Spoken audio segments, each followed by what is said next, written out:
es el catión más importante del intracelular y nosotros aproximadamente tenemos entre 3.500 a 4.500 miliequivalentes de potasio en una persona promedio que pesa 70 kilos y que el 95 al 98% de este potasio está dentro de la célula. Su concentración es alrededor de 150 miliequivalentes adentro de la célula y solamente el 2% de este potasio corporal total va a estar afuera de la célula. Y aparte otra cosa que es re importante es que el potasio no siempre la cantidad que está reflejada en el plasma es lo verdadero, porque él tiene la capacidad de que puede redistribuirse y entonces por eso es re importante acordarse que el potasio tiene un equilibrio interno pero también un externo que ahora lo vamos a ver. Entonces acuérdense que el intracelular y el extracelular, el potasio entra y sale y a su vez tiene otro balance externo en el cual juega un rol requete contra importante la ingesta. Y fíjense que el sitio por el cual que principalmente se excreta el potasio es en la orina en un 80%. Entonces, ¿cuáles son las funciones principales del potasio? El potasio va a intervenir en la regulación del volumen y del pH intracelular. Acuérdense que el potasio tiene que mantenerse para mantener la potencialidad y la actividad neuromuscular y cardíaca, por eso es re importante ese pH que existe adentro de la célula. Hay una serie de aniones y él tiene que estar presente para que se mantenga esa actividad eléctrica de estas células tan importantes como son tanto la neuromuscular como la cardíaca. También va a intervenir en el crecimiento celular, en la función de varias de las enzimas, va a intervenir en la síntesis de proteínas y de ADN, y bueno, y va a generar ese potencial de reposo de las membranas, que es muy importante por el tema de la excitabilidad. Y acá es lo que yo les acabo de contar, que existe tanto un balance interno como un balance externo de potasio. En el balance interno del potasio es lo que se ve acá, van a intervenir la insulina, catecolaminas, el pH y la aldosterona. ¿Qué van a hacer? Van a hacer que el potasio entre o salga de las células y entonces eso va a hacer que esta cantidad en el extracelular cambie en base a la acción de estas determinadas sustancias. Y por el otro lado vamos a tener el externo, que es con la dieta, que va a aportar los 100 milimoles por día más o menos, y a su vez se tienen que perder esa misma cantidad, ya sea por las heces o por la orina. Entonces, esto es importante que ustedes conozcan la acción de estas sustancias, ya sea de la insulina, del pH, de la aldosterona, de las catecolaminas, porque después estos son drogas que nosotros, el pH, por ejemplo, que lo cambiemos, va a influir sobre la redistribución y entonces va a ayudar a manejar en ciertas situaciones la hipercalemia o la hipocalemia, ¿no?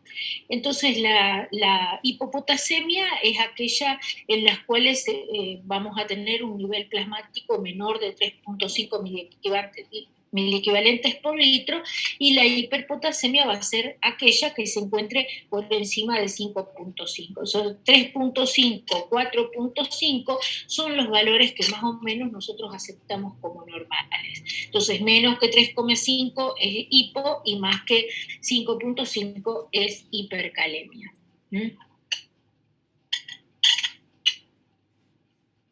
Ahí está. Y lo que yo les contaba recién es que es re importante esta ubicación del potasio. ¿Por qué? Porque tiene que haber un potencial de membrana en reposo para que todos los músculos actúen y se contraigan y se relajen en la medida que es necesaria. Para mantener ese potasio adentro de la célula, existe esta bomba que está pintada de celeste, sodio, potasio, ATPasa, que por supuesto va a sacar sodio del intracelular y va a meter el potasio que difunde pasivamente hacia el extra. El sodio no puede salir pasivamente, por eso existe esta bomba que hace que saque sodio para entrar potasio. ¿Por qué? Porque él se escapa o difunde pasivamente. Pero es sumamente necesario que esto exista. ¿Por qué? Porque hay una serie de aniones intracelulares, entonces es necesario estas cargas positivas para mantener este potencial de membrana, ¿no es cierto?, esta diferencia de potencial para que las células funcionen correctamente. Y cuáles son las causas o cuáles son las situaciones que cambian y hacen que el potasio se mueva desde el intra o desde el extracelular y se meta dentro de la célula. Bueno, ¿quiénes van a reducir el potasio de la sangre? O sea, van a hacer que entre potasio a la célula, la insulina, los beta-2 agonistas, la alcalosis. ¿Por qué? Porque va a tratar de que entre potasio para sacar protones hacia el extracelular, los antagonistas, y la aldosterona tiene un rol que bien no se sabe si no actúa también reduciendo el potasio en la sangre, llevándolo al intracelular. ¿Y quiénes van a hacer que aumente el potasio? O sea, que salga potasio de la célula. La falta de insulina, los beta-2 antagonistas, la acidosis, los alfa-agonistas, la hipertonicidad del medio. Por ejemplo, cuando hay mucha destroza y aumenta mucho la osmolaridad, va a hacer que el potasio salga de la célula, el ejercicio y también aminoácidos cationos. Entonces, esto es lo que se llama, esto es lo que va a influir sobre lo que habíamos dicho del balance interno, o sea, que van a mover el potasio desde y hacia las células. El potasio se filtra libremente a nivel de la barrera y ustedes van a ver que inmediatamente en el túbulo contorneado proximal, que se filtran alrededor de 900 milimoles por día, porque salen 5 miliequivalentes por litro y se filtran 280 litros por día, entonces más o menos salen 900 milimoles por día. Y ustedes van a ver que inmediatamente se genera una reabsorción a nivel del túbulo contorneado proximal y luego, bueno, salen a nivel del asa ascendente de Henle otra buena cantidad de miliequivalentes, pero la última regulación más precisa, más fina, se va a dar a nivel del túbulo contorneado distal y sobre todo al nivel del colector, que es donde va a actuar la aldosterona y también otras situaciones en las células del distal, que son las que van a terminar de regular la excreción de potasio de acuerdo a la concentración en suelo.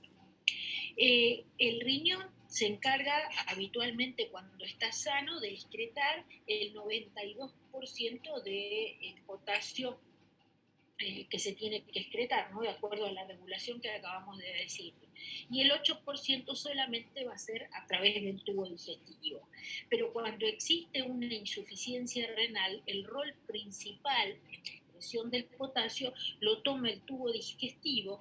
¿Por qué? Porque el riñón normalmente no va a poder excretar, un riñón insuficiente, esa carga de potasio que va a llegar a nivel del tubo. Entonces, ¿quiénes actúan en la excreción del potasio a nivel renal? Bueno, nosotros tenemos como primera medida, tenemos que conocer que esta es la célula principal del túbulo contorneado distal y del túbulo colector, y que a partir de la bomba de sodio-potasio ATPasa va a tomar potasio del extracelular lo va a meter adentro de esta célula y va a meter la cantidad de potasio en base a la cantidad de potasio que exista a nivel del suero, ¿se dan cuenta? Entonces a esta célula va a entrar este potasio y acá es donde se va a dar la regulación de la excreción de potasio. ¿Cómo? De acuerdo, primero al potasio que existe en el suero, que va a depender de la dieta o de lo que comamos.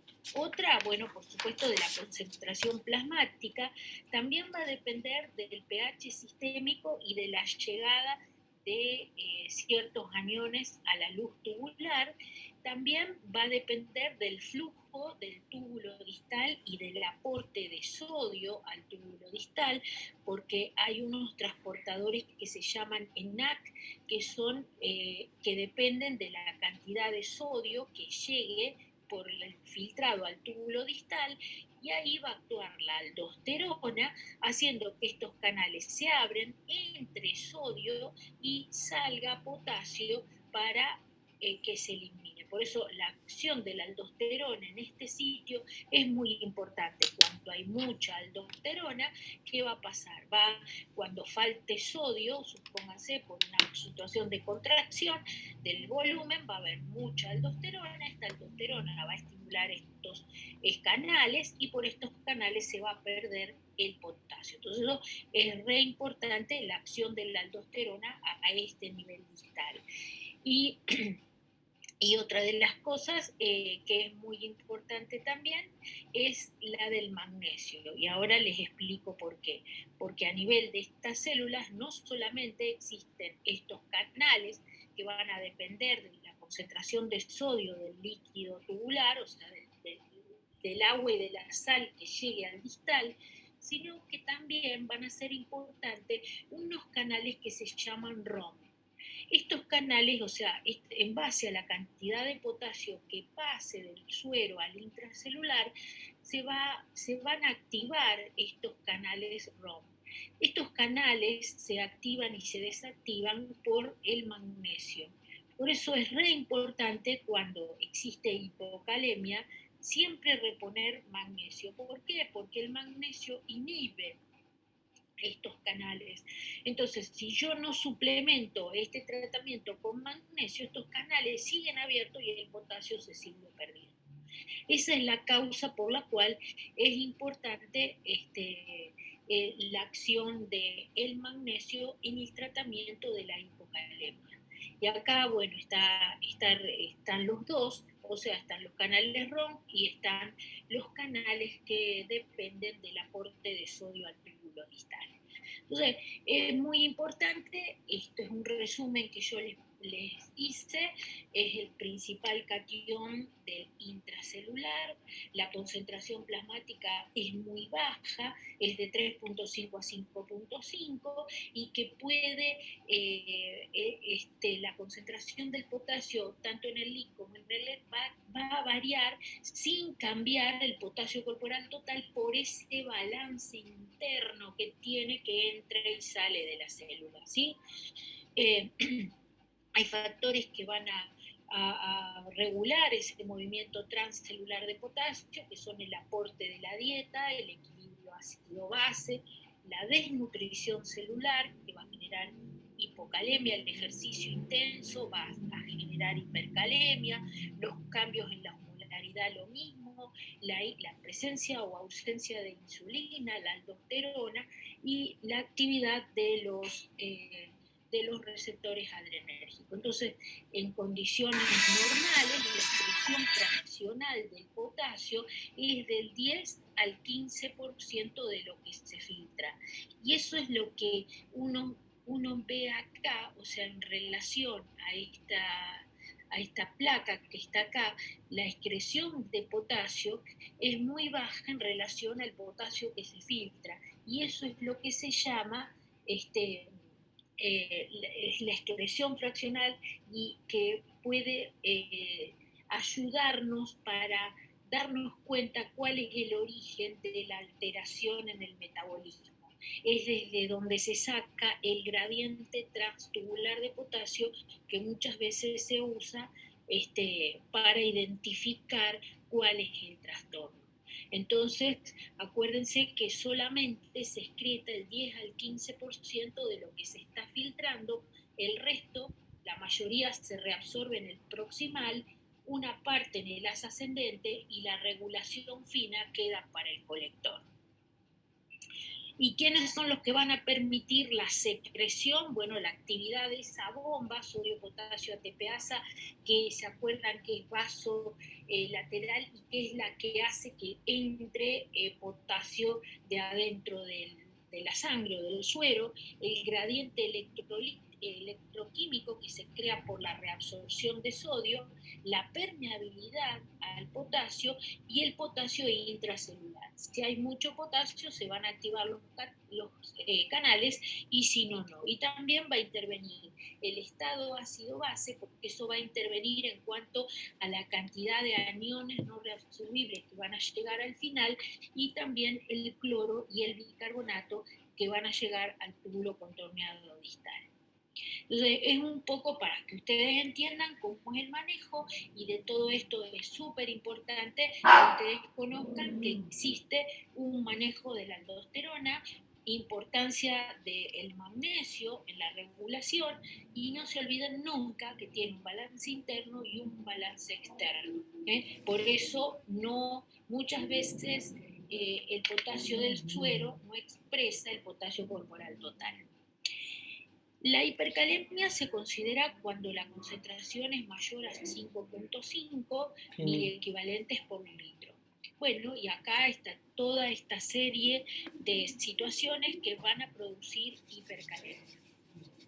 Primero, la redistribución, que era lo que habíamos dicho. Los beta bloqueantes no selectivos, ¿qué van a hacer? Van a permitir que esas bombas se activen y que salga potasio de la célula, lo mismo que la hiperglucemia, porque va a aumentar la osmolaridad. La hemólisis, ¿qué va a hacer? Se van a romper los glóbulos y se va a escapar el potasio que está dentro de la célula, el ejercicio físico intenso, la intoxicación con fluoruros, la somatostatina, el manitol, bueno, y estas otras cosas más raras como la parálisis periódica hiperpotasémica y que rascada. ¿Cómo aumentamos los ingresos? O sea, cómo puede ser que se aporte más. Una, por situaciones o causas endógenas y otras exógenas. Endógenas, bueno, la hemólisis, que se van a romper células y va a pasar.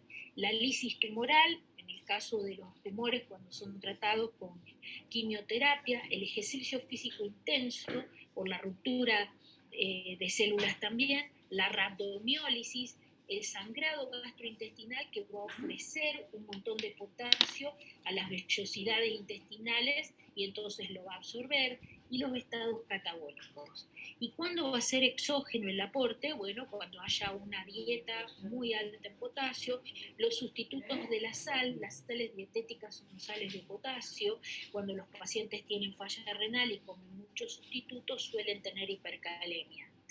Hierbas medicinales, los suplementos proteicos, la solución de Colin, que es una solución que se usa para el tratamiento de las litiasis. ¿Y cuándo va a haber reducción en la excreción de potasio? Bueno, por ejemplo, en la enfermedad renal crónica, en la enfermedad renal aguda. Y acuérdense en las alteraciones, o sea, acá están todas las causas de falla renal aguda, en las alteraciones del sistema renal angiotensina aldosterona. ¿Por qué? Porque, ¿qué va a pasar si existe un aumento, una disminución en la cantidad de aldosterona, que es la que se encarga de eliminarlo? Por eso IECA, los AINES, la heparina, los inhibidores de las calcineurinas, que a veces los usamos en el tratamiento de las glomerulopatías, los antagonistas de la aldosterona, como la espironolactona, la escleronona, el hipoaldosteronismo primario, la hiperplasia adrenal congénita o el hipoaldosteronismo hiporreninémico, que se suele ver en los pacientes diabéticos. O sea, falta aldosterona. Entonces, al faltar aldosterona, ¿qué va a hacer? Se inhibe la secreción de potasio y por eso existe esa hipercalemia. O también, en el caso de la insuficiencia adrenal, Esto pasa, por ejemplo, cuando faltan en el Addison, por ejemplo, cuando haya VIH o citomegalovirus o tuberculosis que afectan la glándula suprarrenal, bueno, en esos casos, en el bloqueo de los canales del ENaC, como pueden ser estos diuréticos, o cuando hay muy bajo aporte de sal al distal, como por ejemplo en los pacientes que tienen una disminución del filtrado, en la insuficiencia cardíaca, en la cirrosis o en la falla renal. Entonces, esas son las causas más frecuentes. Acuérdense, en el caso del hipoaldosteronismo hay un aumento en la cantidad de potasio y habitualmente estos pacientes no tienen hipertensión arterial. Entonces, acá yo les traje una lista de fármacos que pueden generar y se la traje para darle mucha importancia a los IECA, a los ARA2 y a los AINE. No se olviden nunca la heparina también porque inhibe la bomba, la ciclosporina, que es lo que yo les decía que usamos a veces en tratamientos de las glomerulopatías. Y los diuréticos, los ahorradores de potasio, la trimetroprima también, la pentamina y el litio, que se usa ahora mucho como antidepresivo. Y los que van a alterar la distribución, bueno, vuelvo a repetir, antagonistas beta, agonistas alfas, soluciones hipertónicas, la digoxina, la succinilcolina, etcétera. Entonces, a mí me interesa mucho esto que está acá. ¿Por qué? Porque son drogas que habitualmente nosotros usamos mucho, sobre todo estas son las que usamos mucho.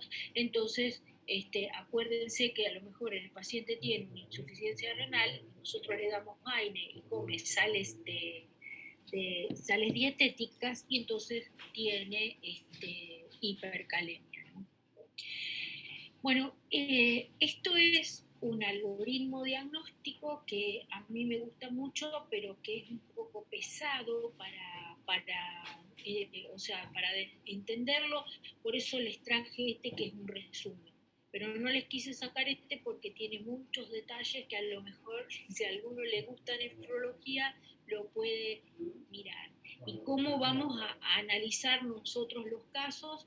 Y bueno, nosotros los tenemos que analizar. Primero, sí o sí, tenemos que descartar que el paciente no tenga una pseudo hipercalemia, ¿no es cierto? Entonces, si existen, el primero y principal es si tiene hipercalemia. Después, si hay lisis de las células, si hay lisis, descartemos la pseudohipercalemia porque por lo mejor la muestra está embolizada o porque tiene un torniquete muy apretado o porque tiene mucha leucocitosis o una trombocitosis severa y hace que el potasio de adentro de estas células salga y entonces nos genere esta pseudohipercalemia. Ahora, si no hay lisis de células sanguíneas, entonces nosotros tenemos que ver cómo está el potasio en la orina o cómo está el gradiente transtubular de potasio. Pues, lo más fácil es ver cómo está el potasio en la orina.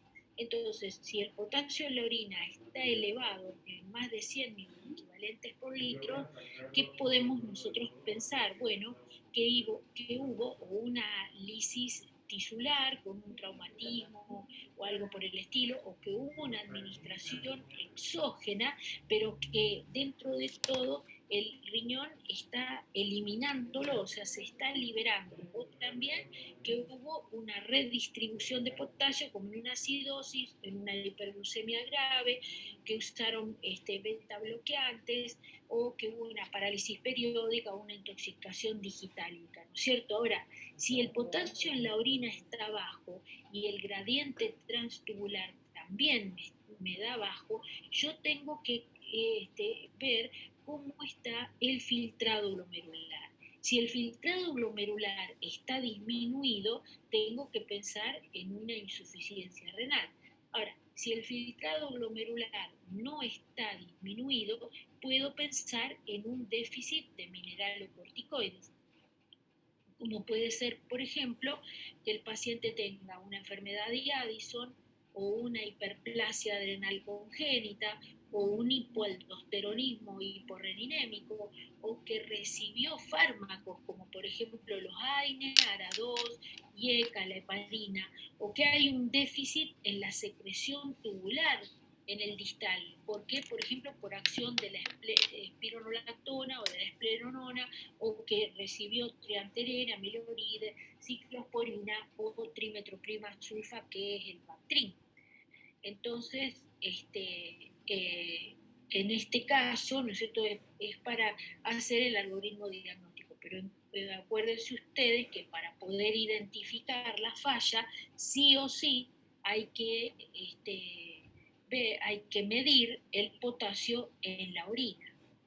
De lo contrario, no vamos a poder hacerlo. Y acá es exactamente lo mismo, pero con más detalles. Ustedes acá van a descartar que el paciente no tenga una pseudohiperpotasemia. Si el paciente tiene, si yo tengo un paciente hipercalémico y sintomático, lo tengo que tratar muy rápidamente, y entonces si no tengo tiempo, no hay tiempo de estudio, listo, lo trato y me quedo tranquilo, no lo voy a dejar que se muera. De lo contrario, voy a tratar de ver si no existe una situación de redistribución que haya hecho que salga de la célula. Después voy a ver si la función renal está bien o no. Si la función es anormal, voy a pensar en una falla renal, y si la función es normal, voy a buscar si hay una falta de aporte de sodio al distal o si hay un trastorno en la secreción. Entonces ahí yo tengo que descartar que el paciente no tenga una insuficiencia suprarrenal, o que haya una baja aldosterona, o que haya un déficit de renina, o sino que el paciente, si el potasio está muy bajo en la orina, que no haya recibido drogas. Entonces ahí ustedes van a ver que hay más detalle de esta situación. Pero lo más importante de todo esto que ustedes tienen que saber es que para poder encontrar la causa tenemos que ver cuál es la cantidad de potasio que hay en la orina. Entonces, ¿qué consecuencias trae la hipercalemia? Y la hipercalemia es el trastorno en el potencial de reposo de la membrana, que era lo que yo les había contado. Entonces, ¿cuáles son las membranas que más me interesan? La cardíaca y el músculo esquelético. Entonces, ¿qué va a pasar? Va a haber un descenso en la velocidad de conducción, se va a aumentar el intervalo PR, va a aumentar el QRS, se va a ensanchar y va a aumentar la tasa de repolarización. ¿Y qué va a hacer? Va a hacer que aparezca una T alta y picuda. Y a nivel del músculo esquelético le va a dar debilidad, le va a dar fatiga, le va a dar parálisis. Y a nivel renal va a tener una menor capacidad de secretar el amonio, por ende va a conducir a una acidosis metabólica. Pero no se olviden de esto, que la hiperpotasemia, generalmente el primer síntoma que el paciente tiene es la muerte. ¿Por qué? Por la causa cardíaca. Entonces, a veces el paciente no tiene síntomas, solamente tiene alteraciones en el electrocardiograma. A veces el paciente no tiene ningún síntoma, más que a lo mejor algo de debilidad o nada. Bueno, y viene, y entonces los cambios son a nivel del electrocardiograma. Por eso, todo paciente, acuérdense, ustedes lo encuentran en una guardia, todo paciente que cae a la guardia con una parálisis flácida, supónganse que no puede pararse, que no puede alzar el vaso, que esta mañana se levantó y que a medida que pasó el día se fue poniendo cada vez más blanco, que la familia te dice que esta mañana a lo mejor hizo un mandado y ahora a la siesta el tipo no se puede levantar. Entonces nunca dejen de hacerle el electrocardiograma. ¿Por qué? Por esta razón. A medida que el paciente se va intoxicando con el potasio, este es un complejo normal. Fíjense, cuando es de 5.5, la onda T se empieza a hacer más picuda, después se empieza a aumentar el intervalo PR, después se ensancha el QRS, y por fin, si esto sigue y sigue, genera una taquicardia ventricular, una fibrilación ventricular, y el paciente se muere. ¿Por qué? Porque le genera una despolarización de la célula miocárdica y entonces no hay tutía. Se mueren enseguida cuando tienen estos cambios en el electrocardiograma. Por eso cuando vos tenés una hiperpotasemia, lo que tenés que hacer es primero y principal, hacer el electrocardiograma y ver cuáles son los cambios electrocardiográficos que este paciente tiene. Habitualmente tienen un potasio mayor que 6.5 miliequivalentes por litro, o cambios en el electro, es de tratamiento urgente, pero generalmente tienen esto. Y los renales crónicos a veces tienen eso un poquito más sin manifestación porque es como que están acostumbrados. Pero si vos ves el mínimo cambio, tratalo. Lo primero que tenés que hacer es ponerle gluconato de calcio, una ampolla endovenosa 10 a 30 mililitros, gluconato al 10%, al 10% endovenoso. Se pasa extremadamente lento, se puede pasar directamente con una jeringa o sentarse al lado de la cama del paciente y pasarlo a lo mejor en 5 minutos estos 10 mililitros que vienen en la ampolla, o de lo contrario diluirlo en un suero y chiquito, en una cantidad pequeña de suero, y pasarlo más o menos entre 5 a 10 minutos. No hay que pasarlo rápidamente o en bolo, ¿por qué? Porque puede generar más arritmia cardíaca. ¿Esto qué hace? Estabiliza la membrana. ¿Cambia el potasio? No, no le hace nada. No digan que esto va a bajar el potasio, solamente va a estabilizar la membrana, ¿me entienden? No va a cambiar el potasio. Después se pueden hacer se pueden tomar otras medidas. ¿Cuáles son las otras medidas? Estas son medidas de redistribución. ¿eh? Estas son medidas de redistribución. ¿Qué quiere decir? Que yo con esto voy a tratar de meter potasio adentro de la célula, ¿sí? ¿Cuáles son? Puedo hacer solución polarizante, 10 unidades de insulina en 500 mililitros de dextrosa al 5%, o también puedo poner 250 mililitros de dextrosa al 10% más las 10 unidades de insulina. Nunca se olviden que esto va en dextrosa al 5 o al 10%. ¿Por qué? Porque si ustedes le pasan la insulina sin la dextrosa, el tipo va a hacer una hipoglucemia. ¿Para qué usan la insulina? Para estimular la bomba, para que la bomba meta el potasio dentro de la célula. Lo mismo pueden nebulizarlo con salbutamol, lo pueden nebulizar, por ejemplo, cada 2 horas con salbutamol, y eso también va a ser lo mismo, va a activar la bomba para meterlo. Y si el paciente está en acidosis metabólica, como podría ser en el caso de un renal crónico, le puedo suministrar bicarbonato de sodio 10 a 50 miliequivalentes en un goteo en 30 a 60 minutos. ¿Sí?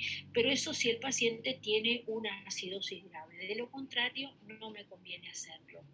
Y si el paciente no orina y no mejora, esto me da todas estas medidas de redistribución que yo tomé, me da una cierta tranquilidad como para poder buscar una medida de que aumente la excreción. ¿Cómo aumentaría yo la excreción del potasio? Si el paciente no orina, lo tengo que dializar, listo. Y si el paciente orina, yo le puedo agregar furosemida y con eso le puedo hacer aumentar la salida de potasio al exterior y bajar el potasio corporal total. ¿Se dan cuenta? Esto no lo cambia, perdón, estas medidas de redistribución no van a cambiar el potasio corporal total, lo van a cambiar de lugar un tiempo.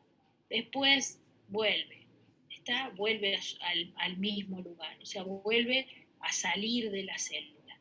Y por el otro lado, si el paciente no tiene cambios en el electrocardiograma, yo le puedo dar resinas de intercambio catiónico y estimularle la catarsis para que lo pierdan, o también le puedo dar diuréticos, ya sea en forma endovenosa u oral, para lo mismo, para aumentar las pérdidas. Y siempre tengo que estar ahí midiendo el potasio en el suero, o sea, tengo que hacer ionogramas y y también electrocardiogramas para ver si se revierte el cambio en el electrocardiograma.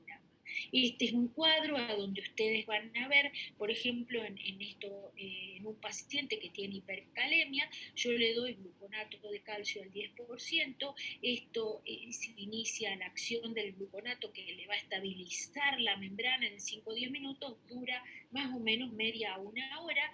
Acá están las medidas de redistribución, las nebulizaciones, la solución polarizante o el bicarbonato, y fíjense que esto dura 2 o 3 horas, a lo mejor la dextrosa o insulina dura 6 a 8 horas y a veces no, a lo mejor dura menos, a lo mejor te dura 2 a 4 horas y lo podés repetir hasta que vos consigas una medida de eliminación, que va a ser con los diuréticos, con las resinas de intercambio, o también el patiromer, ahora ya está en la Argentina, un poco caro, pero existe, son resinas de intercambio, porque estas daban un poco de lesiones tubulares, intestinales, o de lo contrario, la hemodiálisis o la diálisis peritoneal, que es un poquito más lenta, pero cualquiera de las dos te va a bajar esa hipercalemia rápidamente el paciente va a salir de la gravedad o del riesgo de, de la arritmia cardíaca. ¿Estamos? Y esto acá, ¿qué pasó acá? No sé qué es ese círculo. Bueno, y acá está la hipocalemia. ¿Entendieron entonces? Medidas de redistribución, medidas de eliminación y el gluconato que estabiliza la membrana. Otra no hay.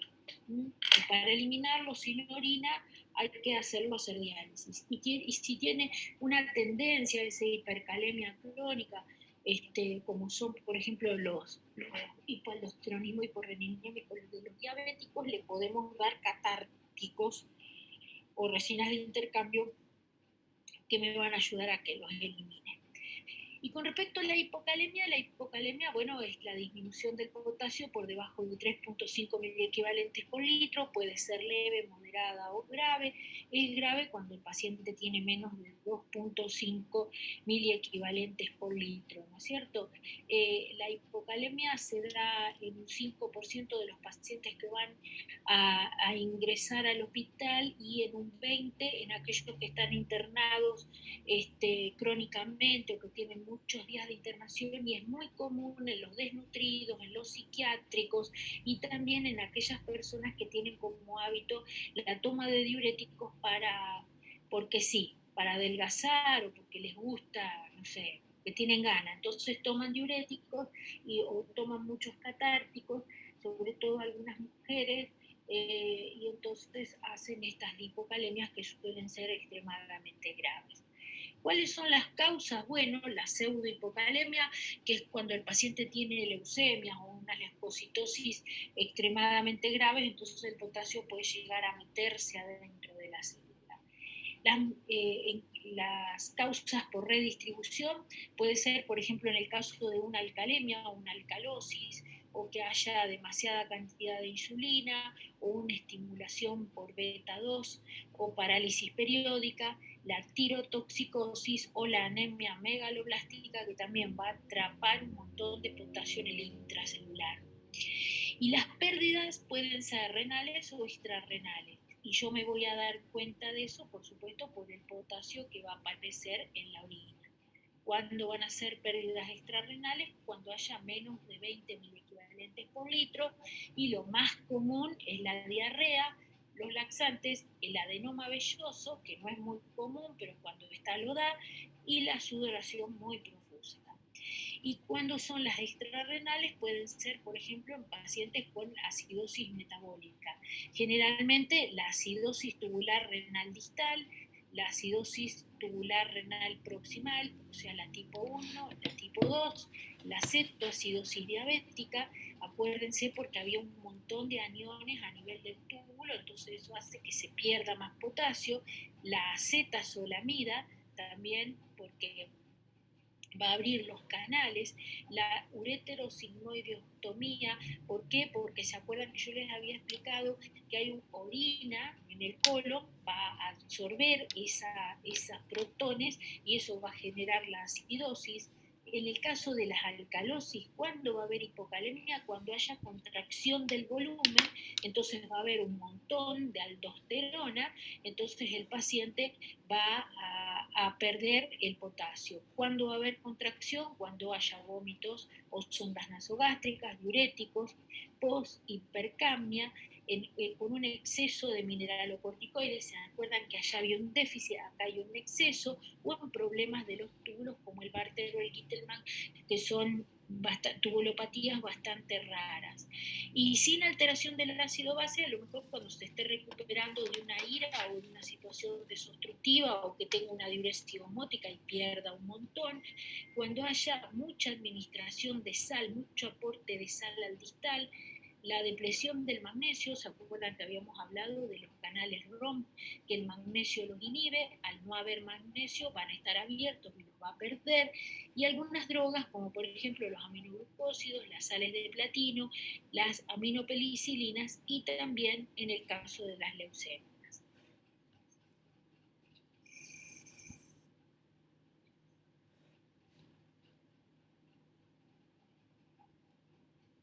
Bueno,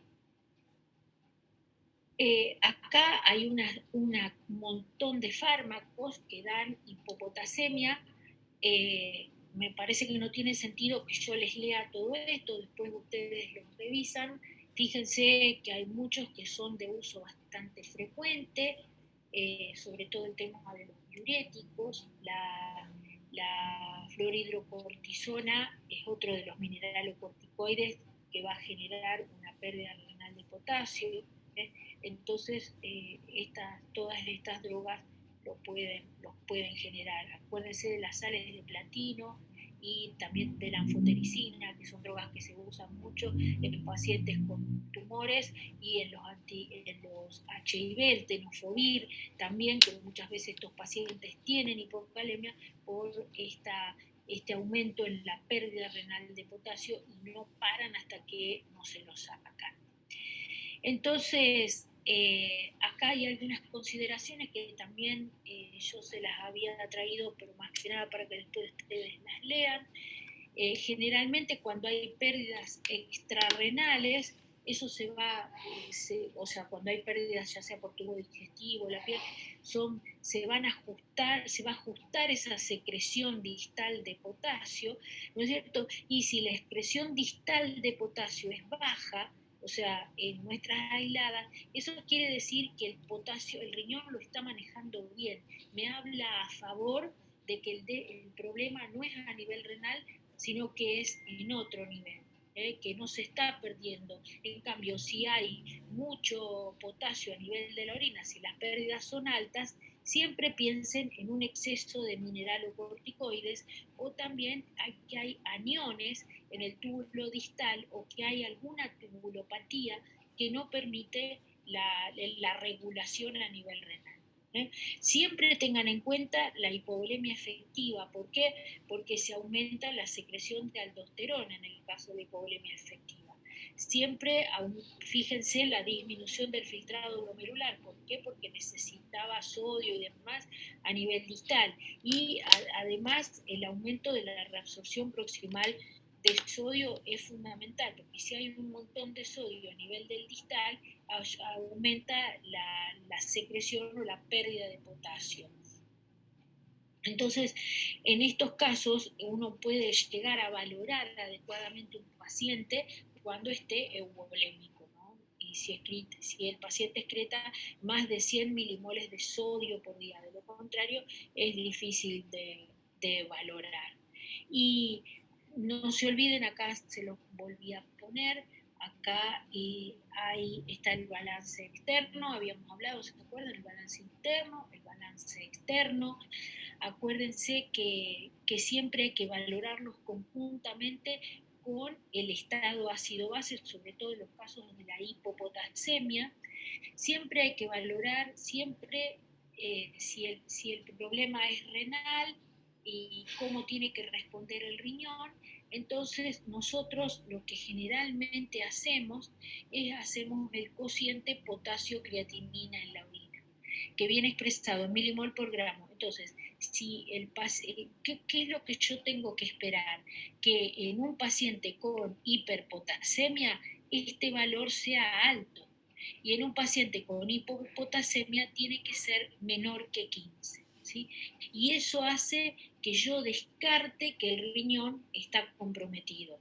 O sea, el riñón lo está manejando bien, ¿se dan cuenta? Entonces nosotros, en vez de usar todo, juntar la orina de 24 horas, en una muestra de orina al azar, podemos hacer este cociente potasio-creatinina en la orina, y con eso nos vamos a dar cuenta si lo está manejando bien o no lo está manejando bien.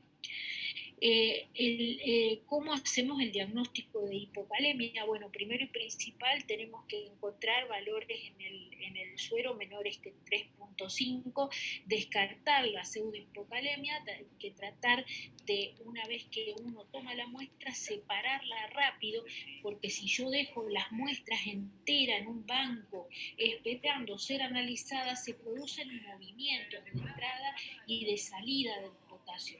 Por eso generalmente cuando las muestras se toman y se toman en un laboratorio que las van a analizar a la tarde y las dejan ahí arriba de la mesa o dentro de la heladera y no las separan, el resultado por supuesto que me va a dar mal. Entonces, una vez que yo hago el diagnóstico verdadero de que tiene la hipocalemia, yo tengo que tener una valoración del volumen extracelular. O sea, yo tengo que valorar cómo está este paciente, si este paciente está normo o está deshidratado. ¿Sí? Y en base a eso tengo que ver cómo está el potasio de la orina. ¿Sí?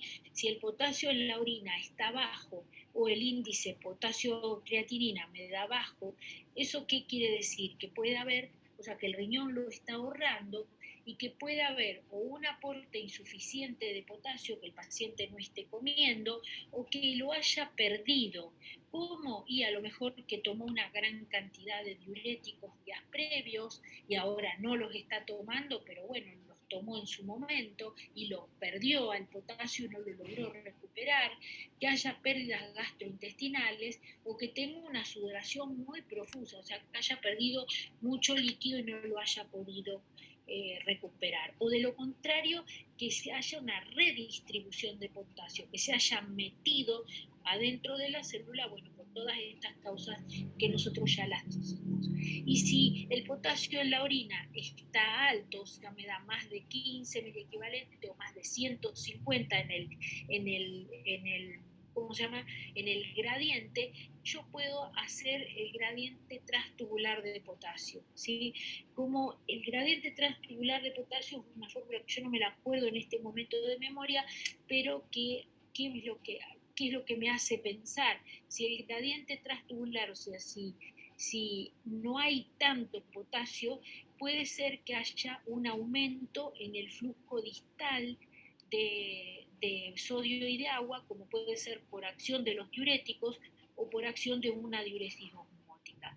En cambio, cuando es más alto todavía, yo tengo que ver cómo está el volumen de líquido extracelular, o sea, si no hay tanto potasio en la orina o si hay mucho potasio en la orina. Esto me hace pensar que hay más acción de mineralocorticoides. Acá no hay acción de los mineralocorticoides. Entonces, en base a cómo está el volumen extracelular, yo puedo pensar si el paciente tiene un volumen normal, o sea, si está normohidratado, tengo que hacer el diagnóstico diferencial si tiene o no tiene hipertensión arterial. Si la tiene a la hipertensión arterial, yo tengo que descartar que el tipo no tenga un hiperaldosteronismo, ya sea o que tenga un aumento en la cantidad de renina, podría ser un tumor de renina que por fin termina en una secreción de aldosterona, ¿no es cierto? Entonces voy a pensar en que el paciente tiene un hiperaldosteronismo primario, y si el paciente o si la renina está normal o está elevada, entonces, bueno, puedo pensar que hay una hipersecreción pura de renina y no de aldosterona. O sea, si la renina me da baja, tengo que buscar una causa de aldosterona, como un hiperaldosteronismo, y si la renina me da normal o alta, buscar una causa de secreción de renina. Pero yo tengo que ver acá, ¿por qué? Porque están actuando otros mineralocorticoides que son los que están generando esta pérdida tan alta. Y si no hay hipertensión arterial, no se olviden nunca del magnesio, que no están inhibidos los canales ROM. Y si el líquido me da bajo, o sea, si está muy deshidratado el paciente, puedo medir iones en la orina. Si el cloro está bajo, lo más probable es que tenga muchos vómitos. Si el sodio está bajo, a lo mejor tuvo una diarrea. Y si el cloro y el sodio están normal o algo elevados, la historia de los diuréticos, la hipomagnesemia o algún trastorno tubular. Pero lo más importante de todo esto es que ustedes tienen que tener en cuenta que acá tienen que sí o sí otra vez medir el potasio en la orina, y en base a eso, si el paciente está o no está hipertenso, es muy importante. ¿Por qué? Porque cuando el paciente esté hipertenso, ustedes tienen que descartar que no exista una alta secreción de renina o de aldosterona, que siempre se van a acompañar de hipocalemia, lo mismo que si está muy bajo el volumen extracelular, lo mismo, eso va a generar una hipersecreción de aldosterona que va a traer como consecuencia una pérdida de protones y de potasio, y por eso se va a perpetuar una alcalosis metabólica. Esto es lo mismo que les dije hoy, y entonces esto es lo que yo les acabo de explicar con un poco más de detalles, cómo hay que evaluar el manejo renal del potasio. Entonces, nosotros sí tenemos que como primera medida, si hay un descenso en la excreción, si hubo un desplazamiento o una pérdida extrarrenal. Y después tenemos que evaluar cómo está la tensión arterial y la volemia efectiva. ¿Sí? Entonces, si la presión arterial está baja o normal, tengo que descartar una acidosis, ¿sí? ¿Cómo está el bicarbonato en el suero? Si está bajo, tengo que pensar en una acidosis tubular renal distal o proximal. Y si el bicarbonato está alto, tengo que medir el cloro en la orina. Y con el cloro yo me voy a dar cuenta, como lo vimos en la placa anterior, si hay mucho cloro en la orina, ¿qué puede pasar? Que haya tomado diuréticos, que haya una deficiencia de magnesio o que tenga alguna tubulopatía. Y si está bajo, ¿qué puede pasar? Que haya aniones no reabsorbibles, que pueden ser la causa, como los vómitos, la carbenicilina o la ticarcilina. Y si la tensión arterial está alta, tengo que descartar ver cómo está la renina o la aldosterona, y descartar que no tenga una estenosis de la arteria renal o un tumor secretor de renina o un adenoma suprarrenal o una hiperplasia cortical. ¿Entienden? O sea, yo tengo que descartar que no estén accionando estos mineralocorticoides, que son los que me están generando la hipocalemia. ¿Sí? Por eso sí o sí tengo que ver estas dos cosas fundamentales: descartar la acidosis metabólica y tener en cuenta la acidosis, la volemia y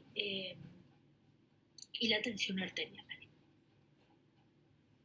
¿Cuáles son las consecuencias? Lo más importante de todos, la arritmia y la debilidad muscular con la parálisis y la miopatía. ¿Pueden tener alcalosis? Sí, porque lo que ya repetimos 100 veces del aldosterona. ¿Están hipertensos? Porque generalmente algunos están hipertensos porque pueden tener hiperaldosteronismo. Pueden tener polidipsia, poliuria, diabetes insípida nefrogénica, enfermedad renal de la estructura con lesiones renales, y siempre tienen predisposición a la rhabdomiólisis y a la encefalopatía hepática. Pero lo más importante de todo es lo cardíaco. ¿Se acuerdan? Como dijimos con la hipercalemia. Entonces, la hipocalemia, ¿qué es lo que va a hacer?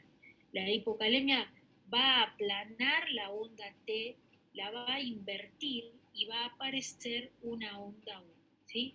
Eso es lo que va a hacer. La va a invertir y va a aparecer una onda U.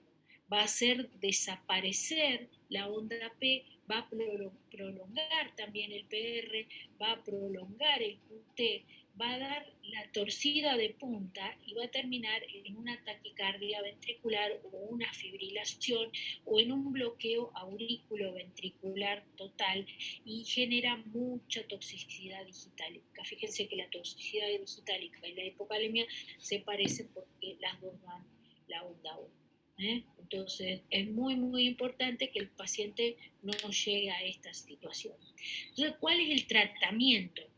Sí o sí, si la hipocalemia es sintomática o tiene trastornos en el electrocardiograma y el paciente tiene un potasio menor que 2.5 o está digitalizado o está encefalopático, puede llegar a tener un paro por hipocalemia. Entonces, ¿yo qué es lo que tengo que hacer? Le puedo poner dos vías periféricas. ¿Por qué? Porque la máxima infusión que yo le puedo dar por vía periférica es más o menos entre 10 a 20 miliequivalentes por hora por cada vía periférica. O sea, tengo que usar una concentración de solución fisiológica que no se pase de 30 miliequivalentes en este medio litro. Yo no le puedo pasar más que eso. Y siempre le tengo que dar el sulfato de magnesio, 0,5 gramos ahora, aún con el paciente con magnesio normal. En la práctica, ¿qué es lo que hacemos? Nosotros ponemos generalmente 2 ampollas de cloruro de potasio en solución fisiológica y lo pasamos en 2 horas y le vamos a ir midiendo el potasio muchas veces, o sea, cada 2 horas, y le vamos a ir haciendo el electrocardiograma y viendo cómo está la parte muscular hasta que desaparezcan los síntomas o se recupere. Pero si la hipocalemia es muy grave, yo tengo que usar una vía central. ¿Por qué? Porque yo, la vía central, puedo llegar a pasar entre 40 a 100 miliequivalentes por hora, distinto que en la vía periférica, sobre todo cuando haya arritmia o que haya una parálisis muscular que esté amenazándole la vida al paciente. Lo máximo, 100 miliequivalentes por litro. Siempre, no se olviden, el magnesio, no se olviden. Controles de potasio cada 2 o 3 horas, monitoreo de la fuerza y del electrocardiograma. Y si yo tengo un paro cardíaco por hipocalemia, le puedo dar 20 miliequivalentes de cloruro de potasio en 5 minutos y lo puedo llegar a repetir hasta que el potasio en el suero llegue a 4, hasta que revierta todo en el electrocardiograma y 2 gramos de sulfato de magnesio endovenoso en 1 a 2 minutos. Estamos, acuérdense que yo no puedo dar potasio por vía periférica eh, en grandes cantidades porque da mucha flebitis. Sí lo puedo hacer por una vía central, tratando de que no sea una vía cardíaca porque es arritmógeno. Entonces, generalmente se usa, cuando voy a usar tanta cantidad como más de 60, o sea, más que 60 mil equivalentes y hasta 100, que es lo que puedo pasar por litro y en una hora, entonces voy a usar una vía femoral. ¿Está? Esto es muy importante y no se olviden del sulfato de magnesio. Nunca lo den en dextrosa. ¿Se acuerdan por qué? Porque si yo lo pongo con dextrosa, ¿qué va a hacer? Va a aumentar la secreción de insulina. Entonces, ¿la insulina qué va a hacer? Yo tengo el potasio, viene la insulina, activa la bomba y me lo va a meter adentro de la célula. Por eso, siempre que lo suministren, hay que darlo con solución fisiológica. Nunca bicarbonato, porque va a ser lo mismo. Me va a activar la bomba y me va a meter el coso adentro. Ojo con los agonistas beta-adrenérgicos por lo mismo, la insulina y la hiperventilación. O sea, con que yo le esté generando al paciente una alcalosis. ¿Se dan cuenta? Si estoy hiperventilándolo, le voy a generar una alcalosis y la alcalosis va a hacer que se meta, que se redistribuya, como todas las situaciones que dijimos recién. Bueno, esto es un refuerzo del tratamiento, cuando es grave, cuando no es grave, que es lo que acabamos de decir recién. Acá están acá vuelve a reforzar, ¿ve? No, nunca, no en glucosa, 20 miliequivalentes o 10 por vía periférica y 30 miliequivalentes en una vía central. Pero en una situación de angustia o de gravedad, como la que acabamos de decir, se pueden dar más de 40 miliequivalentes por vía central y no intracardíaca. Tengan cuidado con eso también. Y la hipocalcemia, la hipocalemia, perdón, moderada, bueno, se puede dar gluconato de potasio por vía, cuando, por ejemplo, son pacientes con acidosis tubulares, generalmente nosotros reponemos potasio en estos pacientes con gluconato o con cagón, pero son soluciones bastante feas porque son muy dulces y generan a veces dolor intestinal. Les damos también consejos con los alimentos ricos. Nosotros usamos mucho el citrato de potasio, el citrato de potasio que viene en comprimidos, entonces esto también es mucho mejor tolerado que el jarabe o el cagón. Eso generalmente les damos citrato. Sacamos la cuenta más o menos en base a la pérdida por vía urinaria de la cantidad de microequivalentes que estos pacientes tienen que tomar. Bueno, listo, espero que hayan entendido algo y bueno, no sé si me quieren preguntar algo.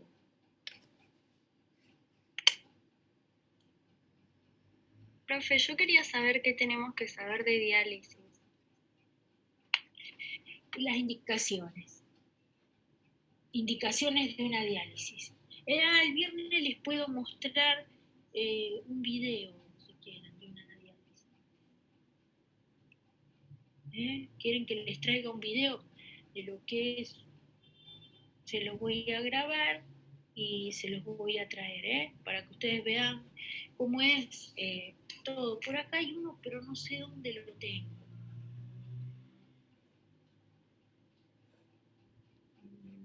No me acuerdo dónde lo guardé. Tengo un guardado, pero no sé dónde está, chicos. Se los voy a volver a grabar, no me acuerdo dónde lo metí. Bueno, no importa, yo se los voy a volver a grabar todo, cómo punzan una fístula, cómo es una fístula, y bueno, y si veo alguno de peritoneal, les muestro también cómo es un catéter de peritoneal, y les muestro cómo es. Ustedes lo que tienen que saber cuáles son las indicaciones de la diálisis, tanto en la enfermedad renal aguda como en la enfermedad renal crónica. Eso tienen que saber. Bueno, gracias. No, de nada.